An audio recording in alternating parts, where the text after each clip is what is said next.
Great. Thanks very much again, Rohan. Thanks, Diksha, Farouk, the whole team at Khaki for this invitation. I'm delighted to be sharing about Bombay Imagine this evening. And it's really interesting. It's my first Zoom talk, and I'm really nervous. I thought it might be easier than in-person talks, and it's not. So here we go. I'm really excited. My parents are here. My grandmother's here. It's the first time they're attending one of these talks as well. So a warm welcome to them. To begin, Bombay imagined the story, the making of this book with another book. This is Professional Papers on Indian Engineering, 1863. And it's thanks to my parents and grandparents that I have this book. For many years, they've been giving me birthday money. I collect it and then I purchase these old books with it. And for many years, they've been wondering, what do you do with these books? And so hopefully tonight, all of this will kind of come together. This is the publication. It's a beautiful old book. And I came upon this work because I was reading about, interested in kind of these unknown histories of Bombay, and this particular a chapter was about the drainage of Bombay. And as I went through this work, I opened this spread, this fold out, and had this beautiful map of the city from the mid 1800s, and this really interesting aberration in the middle of the plan, this green kind of amorphous shape. And I was struck by this because, and again, at this time, mid 19th century, color is precious, it's expensive. And it was used to denote this proposed park. It was a 400-acre park at Mahalakshmi. And this was an idea kind of first created by Arthur Crawford. He imagined this as a people's park such as London does not possess. And of course, this is Arthur Crawford. And I love this idea because, today we basically know Arthur Crawford in Bombay because of the market or because of corruption and the scandal that engulfed and kind of overshadowed his legacy. But he also thought deeply about the city, and this 400-acre park at Mahalakshmi was one of those ideas. Now, as I was reading about this, I came upon a work he had published in 1908, but it captured many of his ideas for the city. I found it through reading Mariam Dosal's one of her works on the city. I tracked this book down on World Catalog, an online repository that anyone can access. This is Crawford's publication, The Development of New Bombay. And I found one library in the world that had this work, University of Minnesota. I was very excited that, that they somehow had this. I wrote to them. They said, yes, we confirm it's on our shelves. We'll get it for you. A couple of days later, they wrote back, we can't find it. And I was quite heartbroken. And fortunately, through a network of friends, I found out that this book is also held at the Asiatic Library in Mumbai.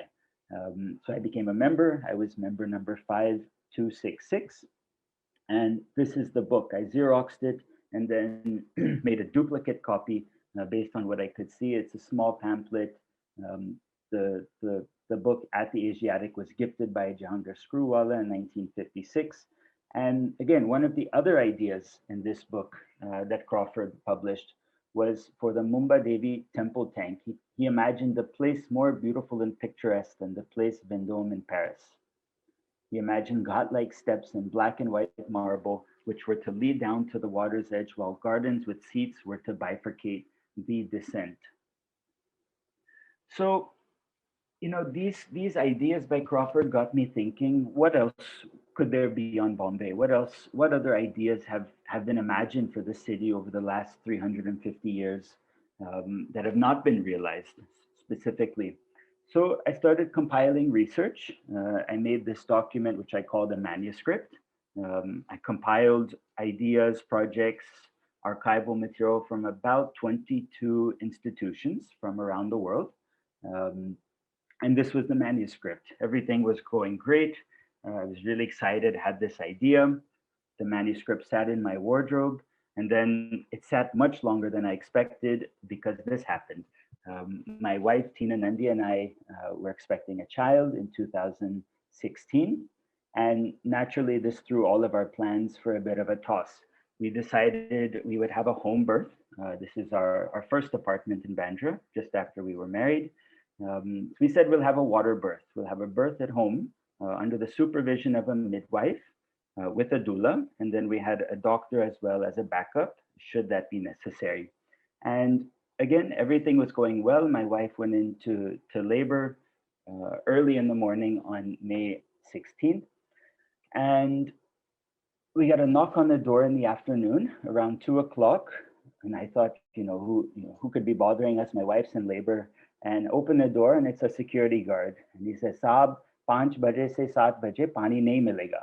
5 baje sham se 7 baje subah pani nahi milega. I panicked. There's going to be no water from the afternoon through to the next morning. And we were planning to have a water birth that very night. So very quickly filled up the pool with what little time we had left before the water was cut.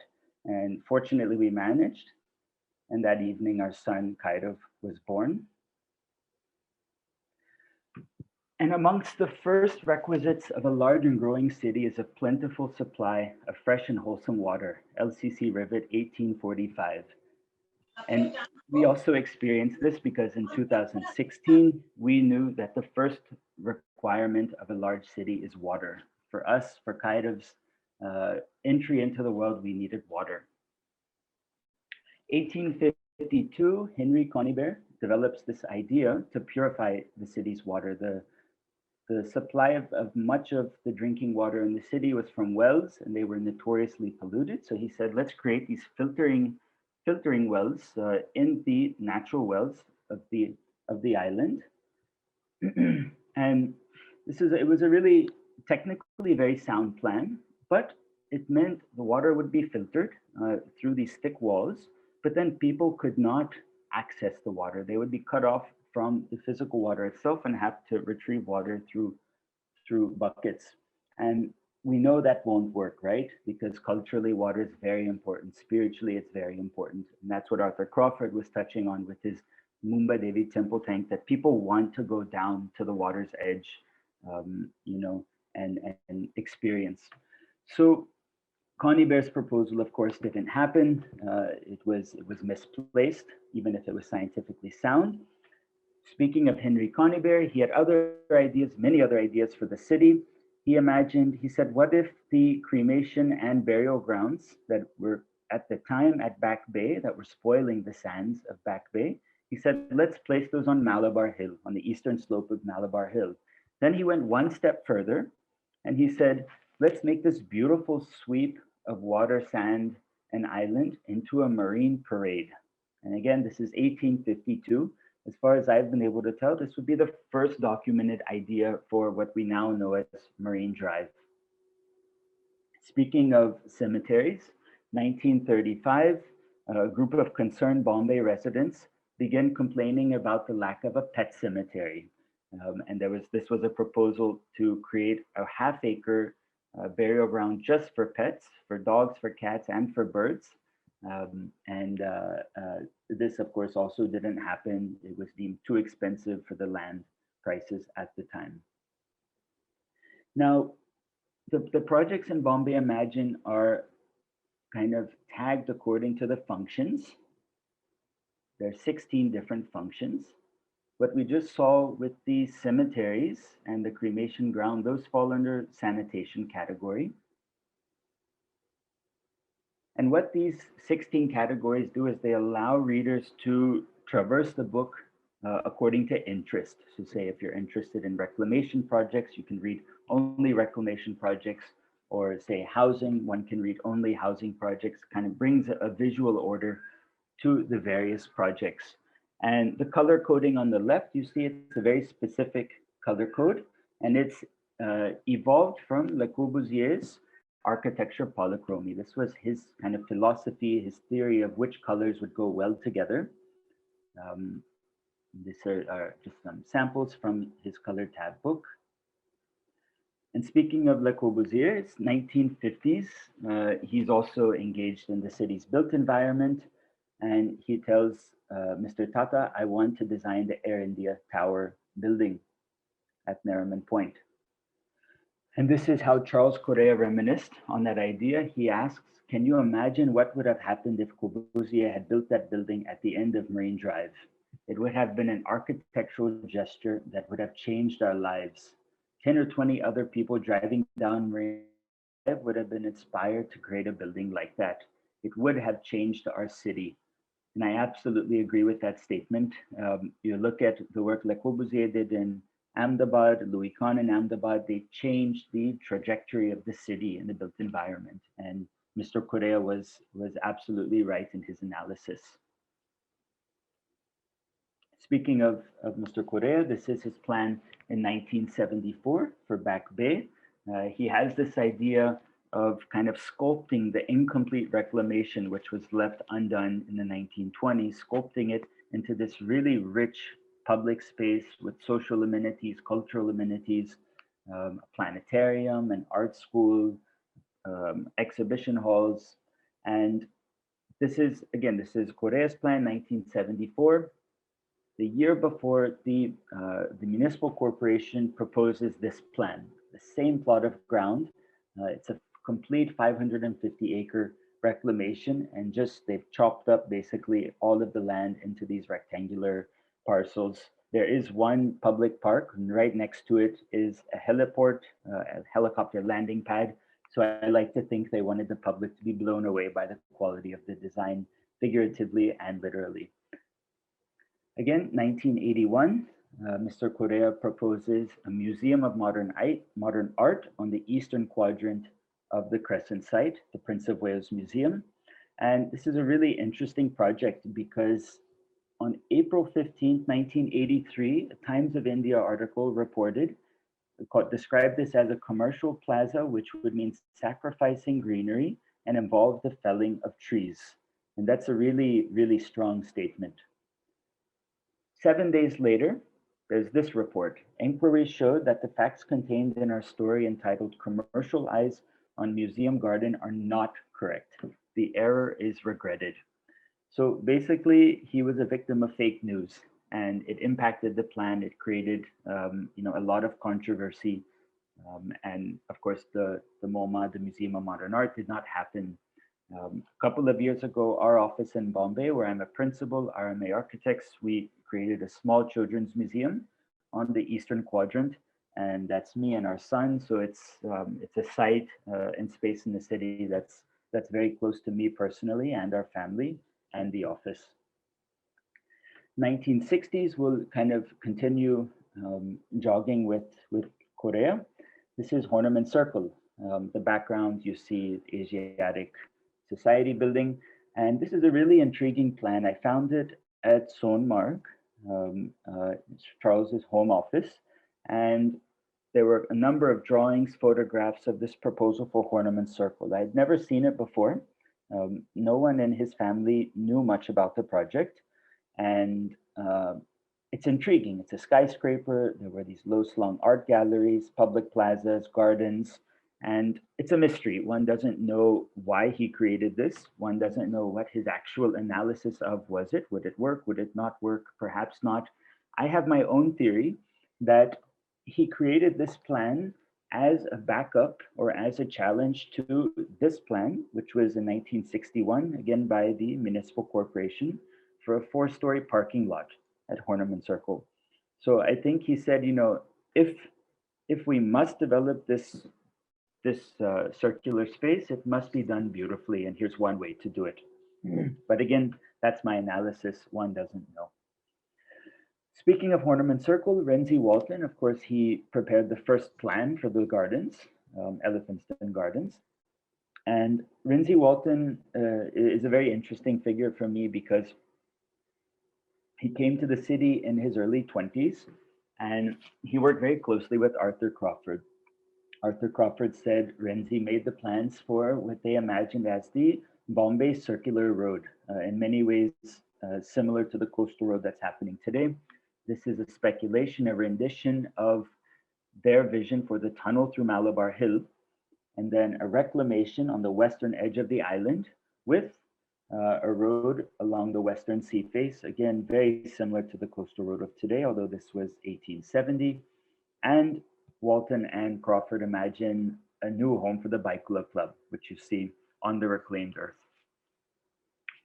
1963, almost a century later, there's a new iteration of the coastal road, which is called at this time the West Island Freeway.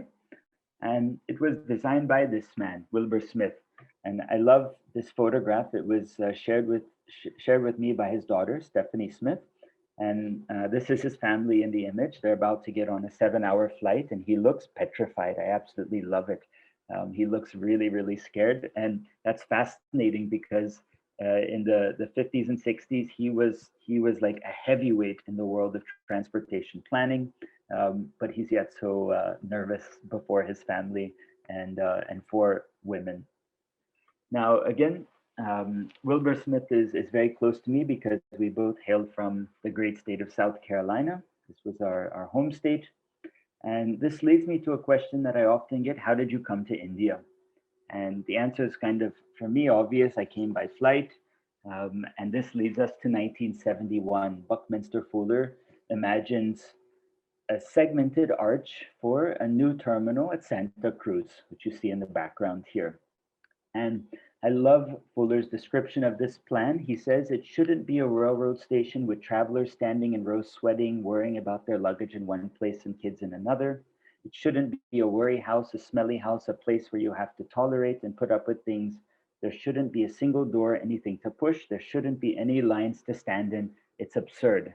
And I love the poetry of his writing. It's so emotional and just kind of very pure. And this I found inspiring, Fuller's description. And about 2 years ago, 3 years ago, I came across Amitava Kumar, and he changed my literary life with this book, Writing Badly is Easy. I downloaded this image from his website, and the image name was Jargon Slayer 2.jpg. And I love that because a couple of things that a couple of the many things I've learned from Mr. Kumar is, one, writing should have this element of surprise, and it should have an element of humor.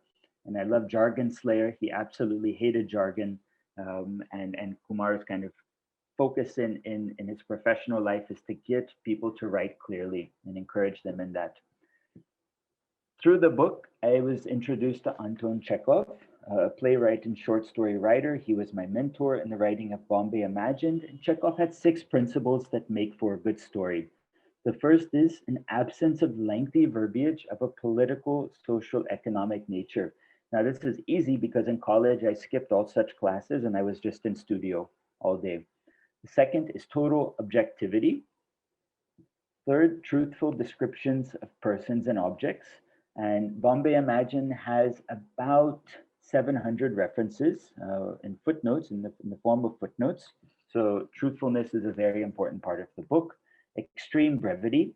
Each project is under 200 words. And the brief I gave myself in writing was, how can one explain this project in a creative way with as few words as possible? So I've come to love extreme brevity. Audacity and originality, that I leave to you to decide. And compassion. Now, I'm not sure how to be compassionate in writing yet. I'm still trying to figure this one out.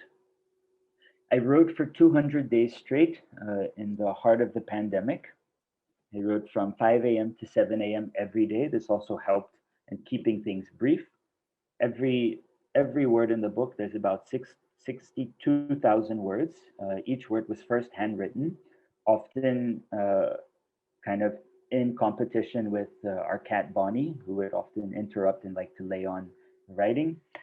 And as the writing was happening, kind of wrapped up, it was time to move into the book itself, right? The creation of the book itself. And I met through a mutual friend, Fawaz Khan. And I look really upset in this image and frustrated, but that's not the case at all. Fawaz was absolutely fabulous. He was the project manager. I first wrote to him and said, I'd like to collaborate with you for 4 months. We ended up working together 24 months, and we're still at the moment wrapping things up. And we exchanged more than 600 plus emails. My one complaint with Fawaz is the next book I do, I fear the project manager won't even come close to the the contribution Fawaz has brought to this work. It would not have happened without him. One of the many things Fawaz did on his own initiative was create this matrix, all 200 projects, the title, the year, typology, where images are from, etc. It's a really detailed document, and it was essential to bringing this book together. Fawaz and I also worked on early draft layouts together. He created the first draft of every page. Fawaz also put his hand into speculations, the work in the book you see for a 252 acres city of the dead. He did. You see this in the book.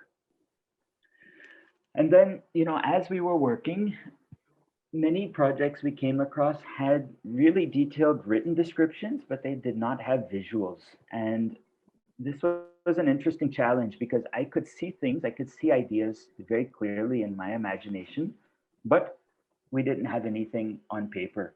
So the idea came up of creating what we call speculations. They're images based on historical fact, based on literature, but created contemporary means. And Aniket Umaria created 20 such images. The first one we worked on together was lift wheels, and I'm really grateful to my grandmother. She sponsored many of the early speculations. She really didn't quite know what we were doing, but just fully trusted that it would be interesting and fun and meaningful. So thank you, Grandma Beach. We're really grateful for this. This is the process of one speculation from hand sketch, which I would make and share with Aniket. And then this is all his work: modeling, developing, white model, blend, details. Really beautiful work. Each one is an absolute work of art. In the background, this is Haji Ali. That's Kumbala Hill, Haji Ali Junction.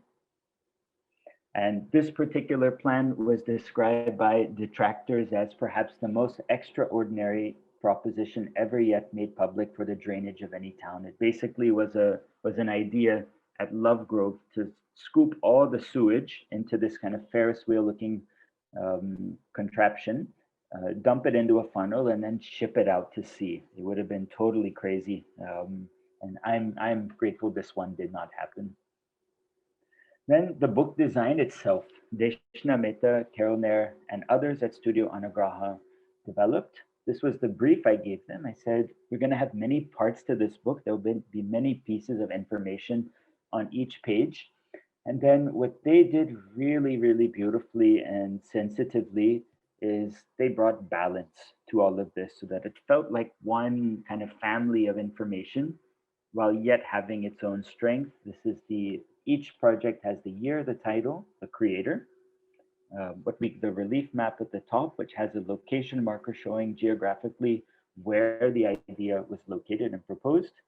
These tabs on the left are, again, remember Corbusier's color tabs. They tell you what's the function of the project. And then at the bottom is, this is what we call the matrix. So that's how you can read through the book, depending on a specific interest you may have, should you want to read project-wise, function-wise. You can also read geographically. This one is Salsette. You can read all the Salsette Island projects if desired. This is the main body text. Again, extreme brevity, typically about 150 words up to 200. These are the footnotes. I love footnotes. I love references and did not want them at the back of the book as often happens. I thought they should play a central role in each page. So if someone wants to find the source, it's easy and convenient. And then a pull quote, this kind of catchy, engaging text for each project. And then that's a complete spread. This happened to be a speculation of Walter Ducat's Suburbs at Versova. Then each speculation Aniket made took about a month. It was grueling work, and again, really beautiful work. So I realized in the middle of the pandemic, we needed to expand the team. I was fortunate to meet Akhil Alukaran.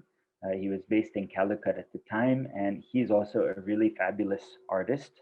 The last project he worked on, Bombay 1971, was a vision of Bombay by an anonymous creative who had a dream in 1921. He wrote that dream down, and described it in a Times of India newspaper article. He wrote, "Everywhere order and cleanliness. It seemed to me that a wizard wand had been waved over the slum district that I had known."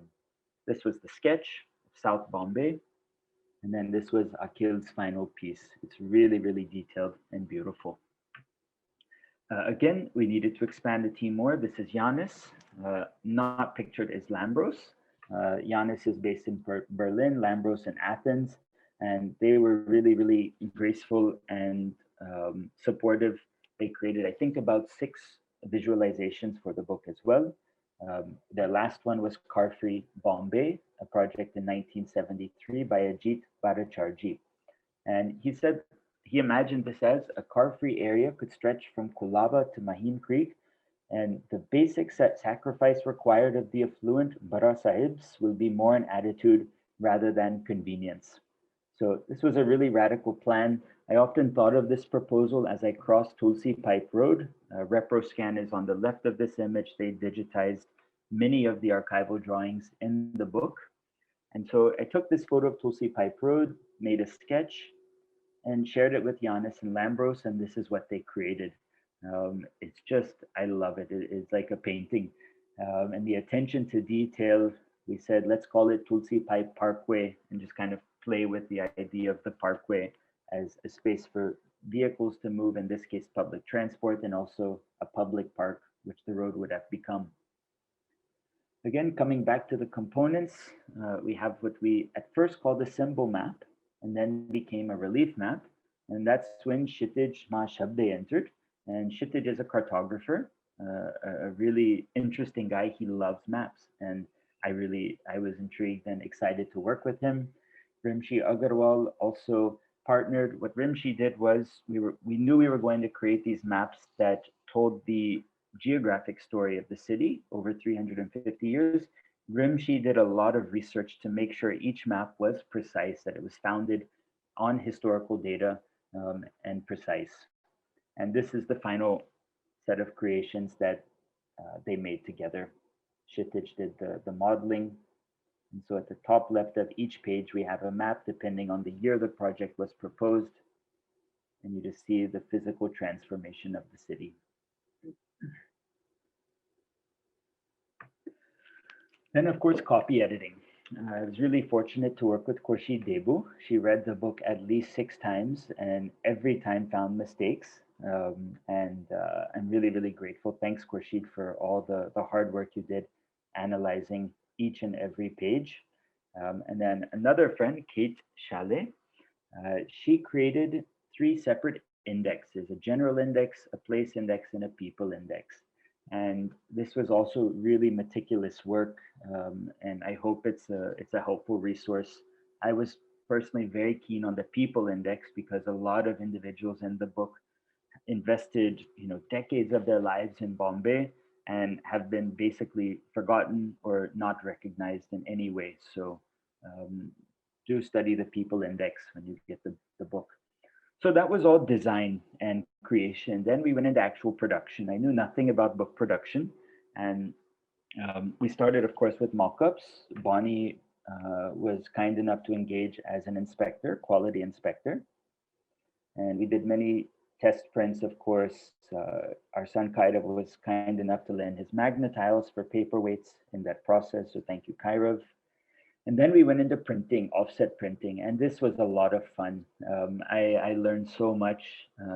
The process was driven by Debin Shah and Leena Mehta. They're both with Omniscient Publications. And they basically designed the printing process. They kind of designed each step and how the printing would happen. What was the nature of the paper, checking the grain of the paper. And I was really, really happy to have many decades of their experience in production. Praveen Thotre at Indraprasth, he led the actual production, the printing and the binding. And this is their Heidelberg machine. It's a real beast of a machine. The printing happens on plates, it's a fabulous and interesting process. And it was overwhelming to see 1,500 books stacked up in Ghakhopur, where the printing happened. This is one image of that, just absolutely overwhelming. Um, Again, David and Lena, they designed each process in production. They also designed how the spine would be bound, for example. So this kind of brown cloth you see in the foreground is the fibrous paper that holds the spine together. Each book is cured. The spine is made, it's of course made with adhesive. Each book then dries for 24 hours to make sure the adhesive sets, and that creates an object that I hope will last for many generations, and is really robust and strong. So thanks, David and Lena, for their meticulous attention to each of these stages. Now, I was really worried before we started printing that what if something went wrong? And Deshna said to me, don't worry, it's all mechanized. So I thought, oh, chalo, theek hai, it's all mechanized, very good. And then as we spent more time at the printers and binders, I realized, sorry, Deshna, that's not the case. And it's fabulous that it's not the case. Each book is handcrafted. Like each one is a work of art. And the individuals here, making the covers, you see, they are so focused. It's just, it's really, I'm overwhelmed at their attention to detail. And then to do this 1,500 times is just fabulous. This is Shah Alam Sheikh. He led the binding division under Praveen's kind of leadership. And we spent a lot of time together in the workshop. Shah Alam was great. This is like an oven. This was part of the drying process of books. Really cool stuff everywhere you look in this shop. And then, of course, the cover work. And the team itself, the production, I'll say I've never seen a group of people work together with such teamwork as I've seen in this shop, in this workshop. It's been one of the greatest experiences of my life to sit in their space and see them work together. No activity, no step in the production of the book was too low for anyone to do. People would move 25 books, people would move pieces of paper, cardboard boxes, and there was such a coherence as a team and a commitment that I just, there's a lot to learn from them. So thank you to that team. This is almost everyone, not quite, from the production workshop. Each book started with handwritten text, the 62,000 words, and then each book is hand numbered, one of 1,500. So if you do buy, please check your number. Each one's special. Each book has a box as well. These were designed and fabricated by Zubin Shah. I really love the boxes, so please consider keeping the box. It's meant to serve a couple of purposes. One, protect the book in shipping, but also when you store it at your residence, to keep dust from settling on top of the book, which often happens in my experience, and kind of has been frustrating. So hopefully this will protect the book again for long term. And then post-production. Now, none of this I thought was important. I never ever thought about it. The design happened, the production happened, and then all of a sudden it became clear that if we're self-publishing, we need a book trailer, we need Instagram, we need a crowdfunding platform, which we first chose as Indiegogo, we need a website, we need a shop, and we need to plan logistics, shipping, etc. And so the need was an in-house communications expert. And lo and behold, we were very fortunate to have one in-house, Tina Nandi, my wife. She has done all of this single-handedly. She made a book trailer that's 4.5 minutes. She made the Instagram page and manages it to date. She made an Indiegogo platform. She made a website. This is it, urbsindis.com. This is where you can order books from. She made a shop, activated a Razorpay account. All books ship within 48 hours, except Sundays and today's like Gudi Padwa. So happy New Year. And this is Tina managing logistics before the first batch of pre-orders went out way back in March. So she really just, literally Tina managed everything in-house. And each book is inspected by Bonnie Stevens before it goes. And this is the final work. Thank you very much. Happy to discuss questions.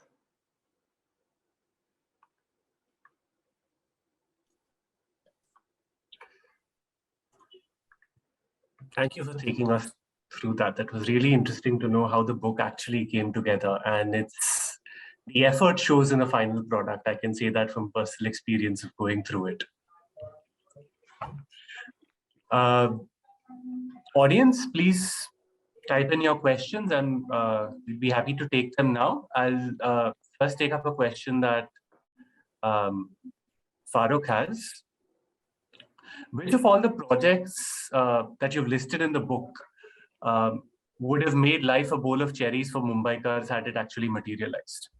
Which of the projects? Yeah. Oh, there are many. How about your top three? Top three, maybe. I think there's a really interesting plan for a 200-acre park in the middle of the old city, the Bazaar district today. I think that was proposed by Albert Mayer and N.V. Modak in 1948. I think by and large, most park proposals would have been really, really beneficial. But I think most importantly, the car-free Bombay by Ajit Bhattacharjee.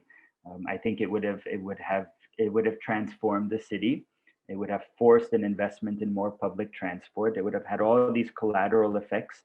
But of course, it was just way too radical.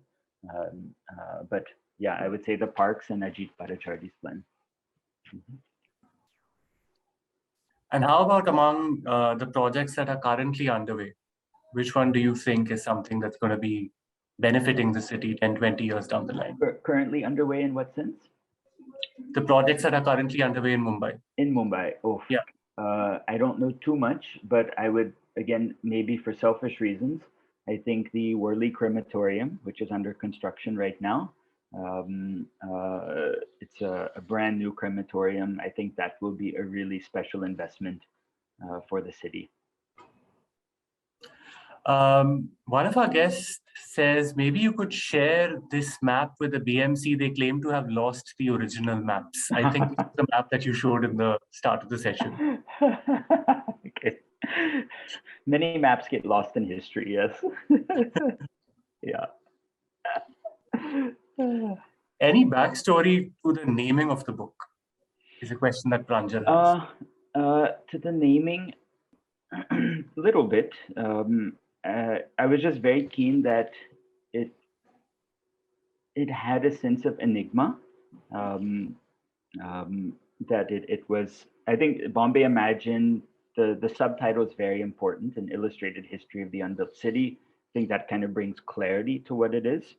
But the Bombay Imagined, it's meant to be enigmatic, to be fun, intriguing, and a little bit, the subtitle kind of brings a seriousness. But I would say more than the title itself is the production of the cover. So the cover, which you held up and you saw at the end, it's debossed. The actual title does not have, it's not printed, right? It's just an impression. And that's kind of a metaphor on the fact that, these projects didn't happen, they were impressions. They're there, but they're also not there. So I would say it's the title plus the cover itself. Mm-hmm. I didn't notice that about the title, actually. That's a good one, the first title. Have there been any other such unrealized projects that you've come across since the book has been published? Yes. And I'm really glad I found them after the book was published, because otherwise it would have never finished. I found a dry dock, plan for a dry dock on the eastern waterfront in the late 1600s. And that was really intriguing, because finding plans from the 1600s was hard. I just have the 1670, the very first iteration of Bombay itself never happened. So there was one dry dock plan after that failed to see the light of day. Can you tell us a bit about the dry dock? I don't know much else. That's all I know. It's a small reference in a 1930s book by a historian writing about civil engineers in India. Oh, good job. Ask some questions now. I just asked. Grandma, mute. Grandma, you have to mute. Thanks. That's all I know. It's a one-line reference. So I'll search for more. I'm intrigued myself. So Arun wants to know, what's your take on the east-west tunnels connecting Goregaon and Mulund and Borivali? East-west tunnels. So Yeah. I mean, east-west connections are essential. I don't understand what I did. Grandma, you have to mute.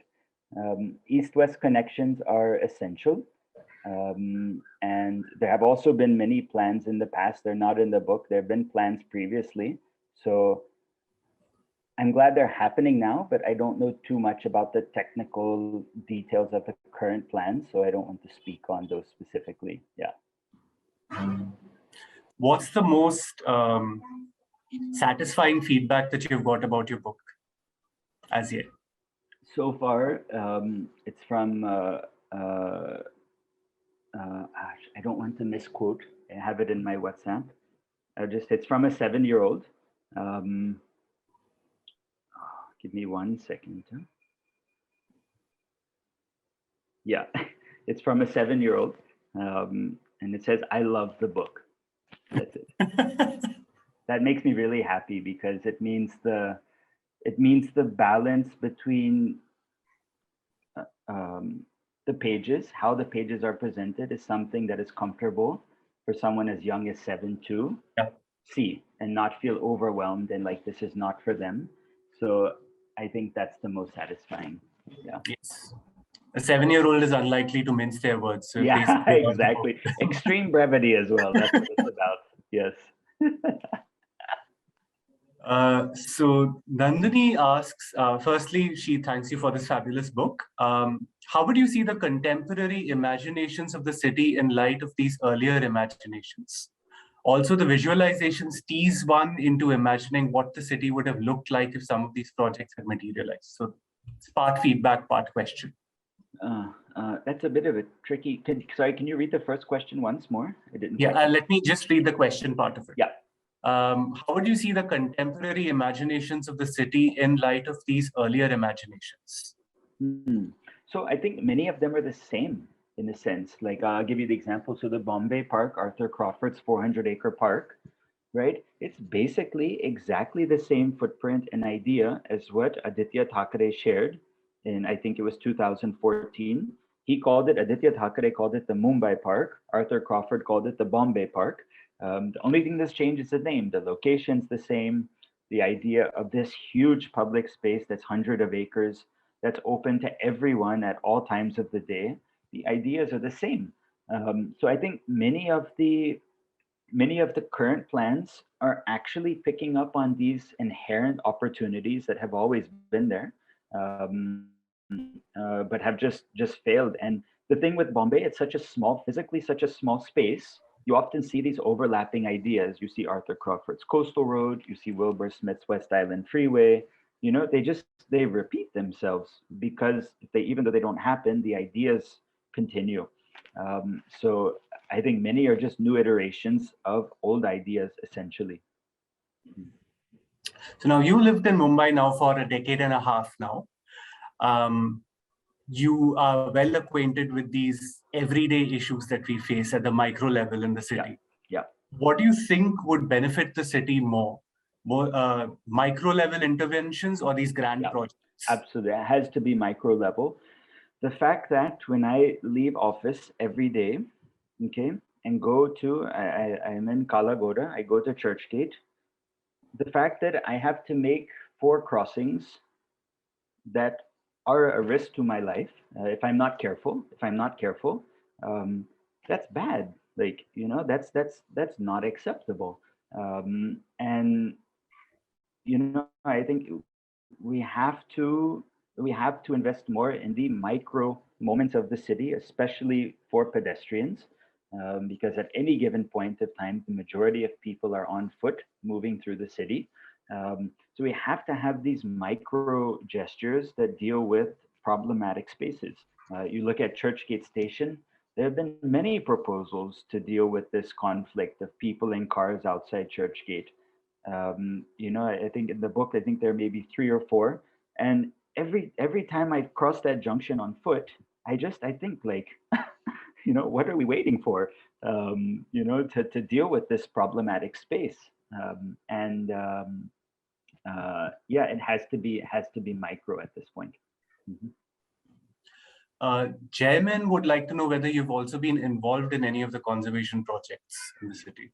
No, in the book, no. Conservation projects in Bombay also personally, no. Our office did before I joined.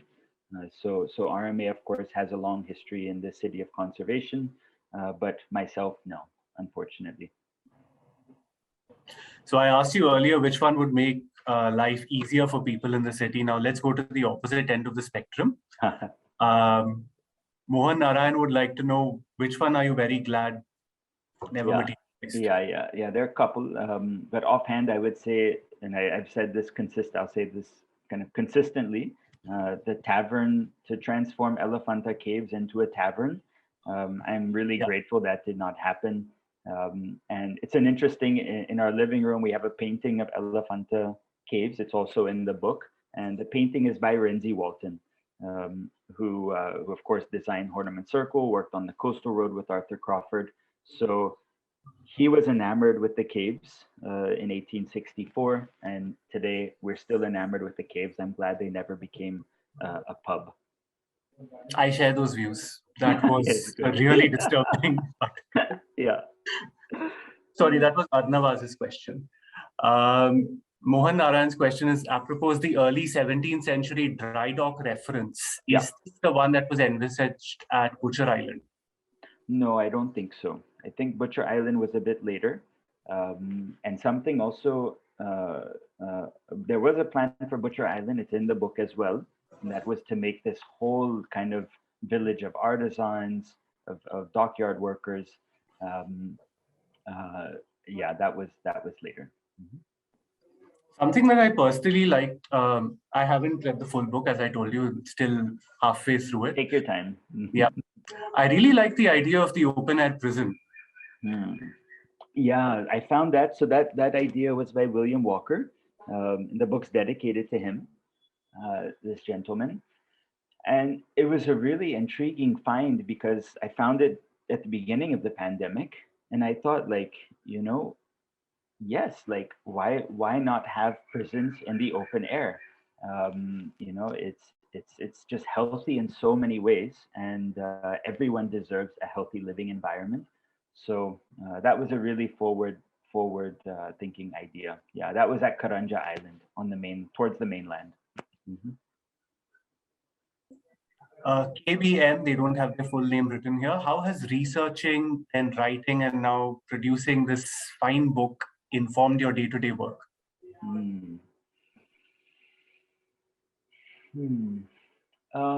Informed, that's a great question. I'm pretty sure that's Kaikobad. Thank you for a nice, challenging question. Often people ask, how does research impact our work? And my answer to that, I'll answer that question first. I think research changes people internally rather than like the physical construct of work. But how has it impacted my work? I don't know if I can rush an answer to that. I may have to come back to you, Kaikobad. I will say one thing. It has definitely pushed me to be sure that each project I work on has a clear idea. Because I would say almost every project in the book has a really clear idea. And that's harder than it sounds. It's easy to do things, but it's hard to make sure what you're doing has a clear conceptual idea and in some ways philosophical foundation. That's hard. So I would say I think it's pushed me in that direction as a professional. We have another question that's come up from Ela. Now, this is something that even I would like to know. Hi, Ela. How did you select these 200 projects? I asked the list. So more importantly, what did not make the list? Yeah. So I selected projects on two criteria. One, if I found it interesting in any way, shape, or form, not necessarily whether I liked it or whether I liked the design, but if I found it interesting. And secondly, if it would lead me into histories of the city and narratives that I never would consider. Okay, like I'll give you an example. DCOOP entered a competition for a hostel project at the BJTI campus in Matunga. Now, that was interesting because I had never asked myself, what's the history of hostels in Bombay? Right? Like one doesn't just wake up in the morning and think like, I wonder about hostels. And it's been a really tumultuous and kind of just forsaken aspect of civic life, hostels, space for students to live in. So as long as it was interesting and led me into other learnings that I would have never done otherwise, then I pursued it. And while you have, I'm guessing you've primarily researched Bombay for this, but have you come across any such interesting unrealized projects in other cities as well? Yeah, I have, but I've been so overwhelmed with day-to-day life that I've pushed them aside. So yeah, that's next. Yeah. But every city has them. Every city has them for sure. So I also read about your exhibition in Ahmedabad a couple of years back. If you could please tell us a little bit about. Yeah. So Ahmedabad, I've been, and this will be kind of the narrative of my next book, hopefully end of next year. Is I have been researching the work of Patrick Geddes in Ahmedabad. He visited in 1915, and he walked around the city walls, which were still standing at the time, and he made this really emotional argument of why the city walls should be retained and how they should be retained. And the city walls are now 600 years old. They still exist in much of the city, many parts demolished, some parts disfigured. So the Ahmedabad Walls exhibition kind of tracked Patrick Geddes, talked about his vision, his imagination for the city, had aerial photographs paired with it. So I'm really excited because in many ways it picks up on this idea of the imagined city, right? How things could be, how they should be in an ideal world. And Patrick Geddes was in many ways kind of a utopian thinker. So that was the kind of the research, and now it's kind of picking up. I'll pick up that project now that Bombay is complete for the time being. That addresses some of our other questions as well. People wanted to know what they can expect next. Yeah. So that, I guess Ahmedabad Walls next. Yeah. I think we've come at an end. That's all the questions that we have for now. Well done, it's 7 p.m. Perfect. Yeah. Since your family is attending this session, I'd also like to call on them to unmute and share what they feel about this book of yours. Oh, lovely. Grandma, you can go first. The grandma's in South Carolina, so that little map stayed on the map you saw. Grandma, you'll have to unmute. This is her first official Zoom call. Yeah, you're good to go. Fire away. No, you muted again. Okay. Yeah. I love that. I love that book. I love it. I've taken it everywhere and showed it to everyone. If it wasn't so expensive to ship, I could have sold 100 of them. So this is the problem. The book is 2.5 kilograms. So it costs like more to ship it than to actually buy it, to ship it to the US than to buy it. So that's something we've not been able to figure out. Let's see. Well, if anyone owns a shipping company, let us know. Maybe the next time you come to South Carolina, you can bring a suitcase full of books and we'll sell them here. Let's see. Wonderful. I love listening to this. The book is beautiful. Absolutely beautiful. It's a wonderful coffee table book. Great. Thanks for your support, Grandma. Thank you. Thank you. The book exists because of your support. Thank you. The entire city of Bombay thanks you. I thank you. Love you. Love you. Good job, Rohan. Thank you so much. So let's bring our session to a close then. I think we're done with all the questions. Once again, thank you for taking us through the process through which this book has come together. We look forward to your next book as well. Thank you. And hope to see you soon in one of our other events. Absolutely. Great. Thank you very much, Ron. Thanks, everyone. Have a lovely Saturday evening, everyone, and a peaceful weekend ahead. Thanks, Anna. Thanks, everyone. Bye. Bye-bye.